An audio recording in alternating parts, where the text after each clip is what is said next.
Hello అండి, welcome to my channel Sriramula vlogs. ఈరోజు నేను ఎగ్ రసం ప్రిపేర్ చేసుకున్నా. ఈ రెసిపీ చాలా బాగా కుదిరింది, టేస్ట్ కూడా చాలా బాగుంది. ఈ రసం రైస్లోకి చాలా టేస్టీగా ఉంటుంది. ఎగ్స్కి మనం 4 వైపులా ఘాట్లు పెట్టుకున్నాం కాబట్టి ఈ రసం మొత్తం ఎగ్ లోపలికి వెళ్ళి ఎగ్ చాలా టేస్టీగా ఉంది.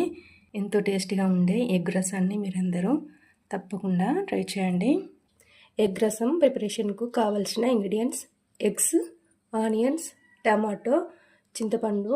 ఇప్పుడు వీటన్నిటితో మనం ఎగ్ రసం ప్రిపేర్ చేసుకుందాం. కడాయిలోకి ఎగ్స్ని తీసుకొని ఎగ్స్ మునిగేంత వరకు వాటర్ వేసుకొని ఉడికించుకోవాలి. ఎగ్ రసం ప్రిపరేషన్కు ఆనియన్ మరియు టమాటాలను ఈ విధంగా పెద్ద పెద్ద ముక్కలుగా కట్ చేసుకొని మిక్సీ జార్లో వేసుకొని మెత్తని పేస్టులా ప్రిపేర్ చేసుకోవాలి.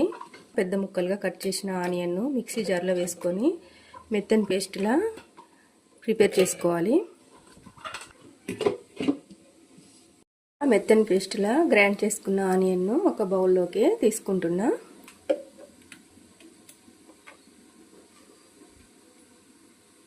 ఇదే మిక్సీ జార్లో పెద్ద పెద్ద ముక్కలుగా కట్ చేసుకున్న టమాటాలను కూడా మెత్తని పేస్టులా గ్రైండ్ చేసుకోవాలి. ఇలా గ్రైండ్ చేసుకున్న టమాటా పేస్ట్ను ఒక బౌల్లోకి తీసుకుంటున్నా.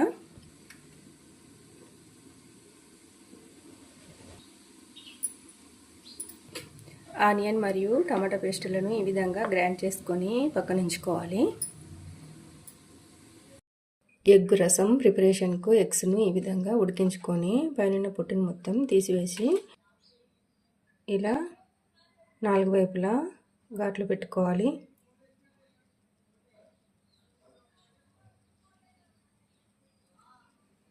ఇప్పుడు వీటిని ఆయిల్లో వేపుకోవాలి. ఎగ్స్ని వేపుకోవడానికి గ్యాస్ పైన కడాయి పెట్టి ఆయిల్ వేసుకున్నా. ఇందులో కొంచెం పసుపు వేసుకుంటున్నా, కొద్దిగా సాల్ట్ వేస్తున్నా. ఉడికించి పక్కన ఉంచిన ఎగ్స్ను ఆయిల్లో వేసుకోవాలి.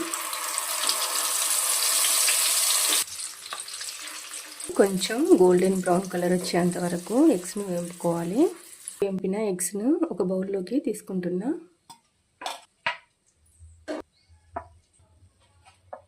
ఎగ్స్ని పక్కన ఉంచుకొని రసం ప్రిపేర్ చేసుకోవాలి. ఎగ్ రసం ప్రిపరేషన్కు ఎగ్స్ను వేపుకున్న ఆయిల్లోనే కొంచెం జీలకర్ర వేసుకుంటున్నా, ఆవాలు వేస్తున్నా.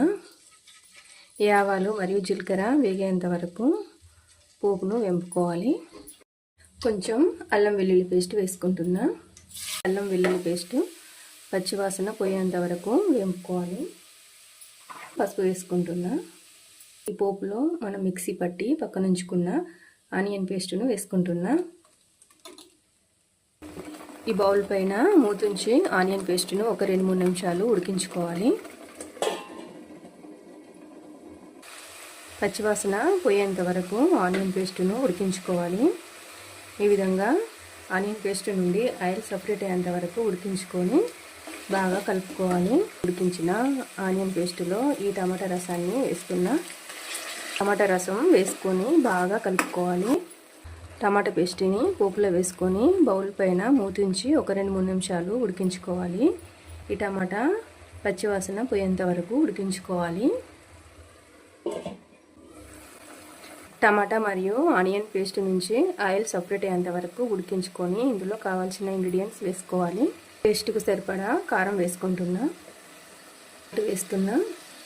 ధనియా పౌడర్ వేసుకుంటున్నా, మెంతుల పౌడర్ వేసుకుంటున్నా. ఇప్పుడు వీటన్నిటిని బాగా కలుపుకోవాలి. పోపులో వేసుకున్న ఇంగ్రీడియంట్స్ అన్నీ ఆనియన్ మరియు టమాటా పేస్ట్కు పట్టే విధంగా బాగా కలుపుకోవాలి. కొన్ని కరివేపాకు రెబ్బలు పోపులో వేసుకొని బాగా కలుపుకోవాలి. నానబెట్టి చింతపండు రసం తీసిన రసాన్ని పోపులో వేసుకుంటున్నా. ఇలా చింతపండు రసం వేసుకొని బాగా కలుపుకొని బౌల్ పైన మూతించి ఒక 5 మినిట్స్ ఉడకనివ్వాలి.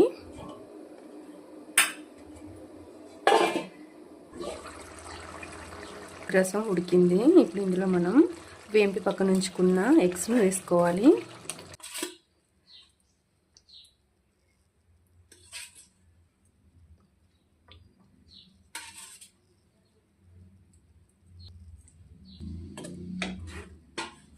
చూడండి, రసం చాలా బాగా కుదిరింది, పర్ఫెక్ట్గా వచ్చింది. అంతే అండి, ఎగ్ రసం ప్రిపేర్ అయింది. గ్యాస్ ఆఫ్ చేసుకుంటున్నా. ఈ ఎగ్ రసాన్ని సర్వ్ చేసుకోవడానికి సర్వింగ్ బౌల్లోకి తీసుకుంటున్నా.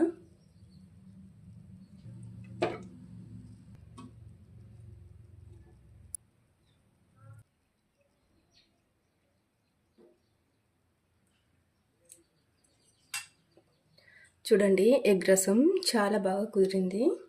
చూడండి, ఎగ్ రసం చాలా పర్ఫెక్ట్గా టేస్టీగా కుదిరింది. ఇది రైస్లోకి చాలా బాగుంటుంది. ఈ రసాన్ని నేను చేసిన విధంగా మీరందరూ తప్పకుండా ట్రై చేయండి.